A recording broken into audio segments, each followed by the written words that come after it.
So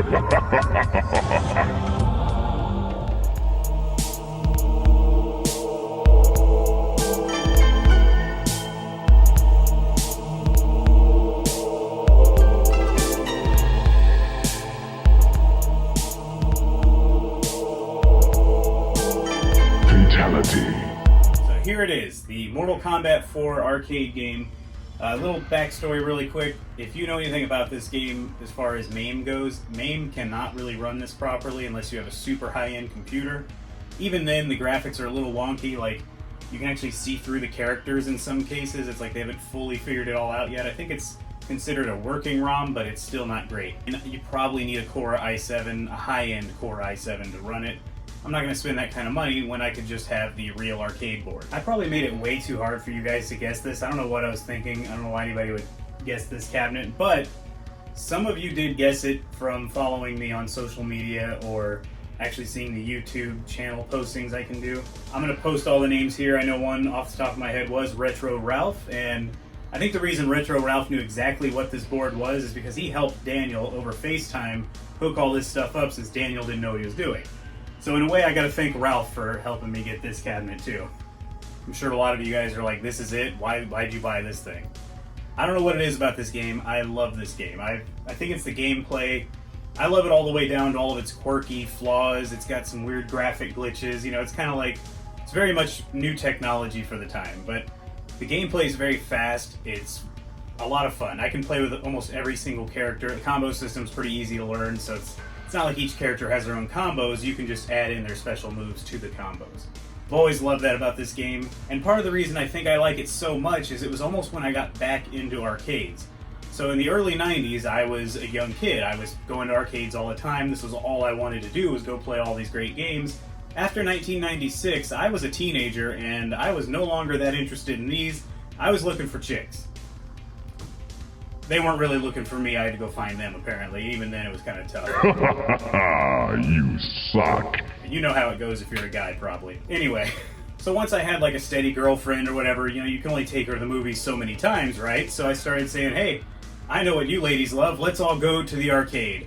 Of course, if you have wives or girlfriends out there, your wife or girlfriend probably could care less about these things, and they probably think you're pretty dumb for collecting them if you're doing what I'm doing here. But you know, at least my wife's really cool. She doesn't mind it. Of course, the girlfriend wasn't that interested in the game, but she let me play it, and I see, hey, there's a new Mortal Kombat out. I'm gonna go play that, and I fell in love with this thing.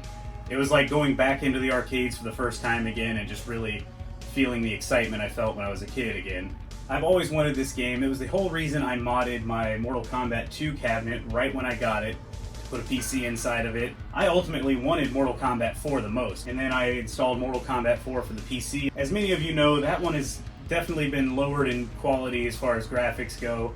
It's an old PC game, and it's got issues with the endings and cutscenes that were actually changed to full motion video for this PC version.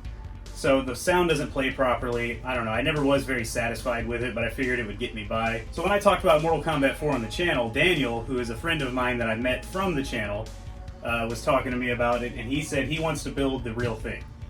And at the time, there was no art kit for this. He had to actually talk to somebody at Escape Pod to getting the art kit set up for him for Arcade1up.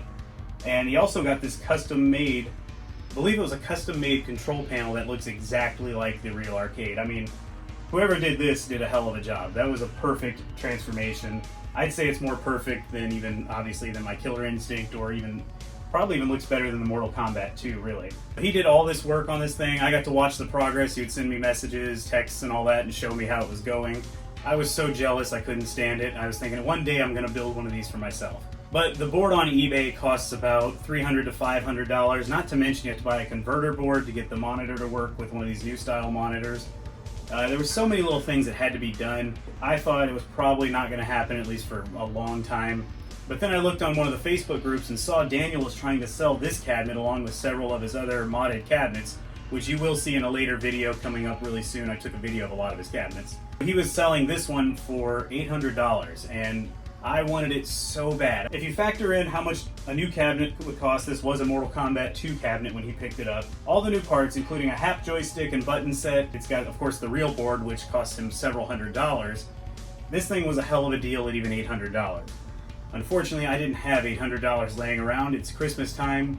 Daniel then messaged me later and offered me a hell of a deal. I mean, he was so generous. Thank you again, Daniel. I greatly appreciate that. He really wanted me to have this cabinet because he knew that me and him are probably some of the only ones who actually love this game. But he knew I was a huge fan of it. He wanted me to have it. He offered me such a good price that I couldn't say no. Even with a 9.5-hour drive without stopping all the way to Mississippi to pick this thing up from Texas, it was still too good of a deal to pass up. I'm so grateful that I have a cool wife because she was like, yeah, sure, we'll go to Mississippi and buy a stupid small arcade that you really want. Instead of telling me you're an idiot, no way we're gonna do that, you're crazy. She was totally on board. So we drove up to Mississippi, met up with Daniel late that first night. We played a few games at his house on his other Arcade1ups that have been modded. I think Daniel probably has the coolest collection of modded Arcade1ups, or at least he had them before he sold a bunch of them, but I got to play a lot of them before he actually packed them up and shipped them off.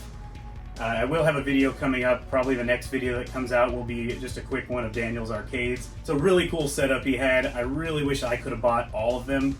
He had NFL Blitz, Area 51. He had all kinds of cool cabinets that he was selling off. So we picked this one up. It is running Revision 3, the final version of the game. It also has the real arcade speakers installed on the top here, which is really cool, but it makes it kind of hard to just turn off. Say if on my other modded cabinets, I can just reach over and push the power button on the speakers back there and turn them off instantly.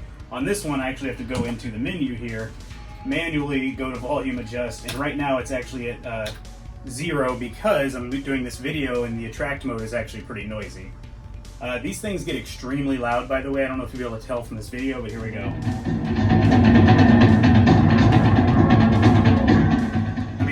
It is insane how loud those are. I keep it on 20 out of 100, just so you guys know. So just like my other arcade cabinets, I cut a hole in the back here. There is a power strip, so I can just reach in, flip the switch, turn it on.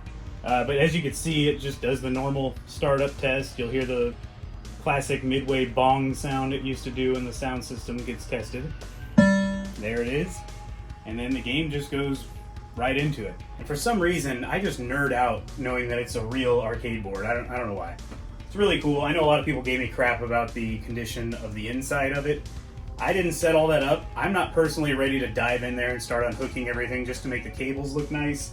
Figured I'm gonna enjoy it for a while first. It looks fine now.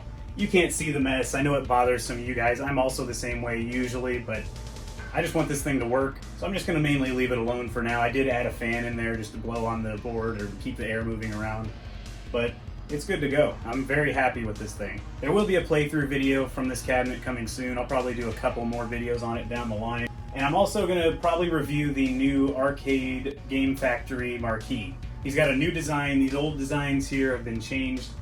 Hopefully it fits. These speakers are pretty large in here. I may have to put the new marquee on one of those and swap one of these into here. But either way, I'm gonna review his new design.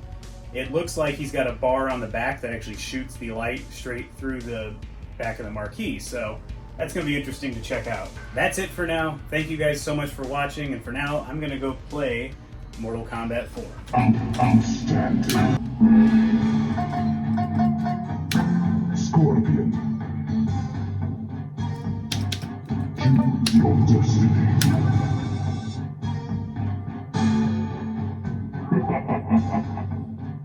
Round 1, fight.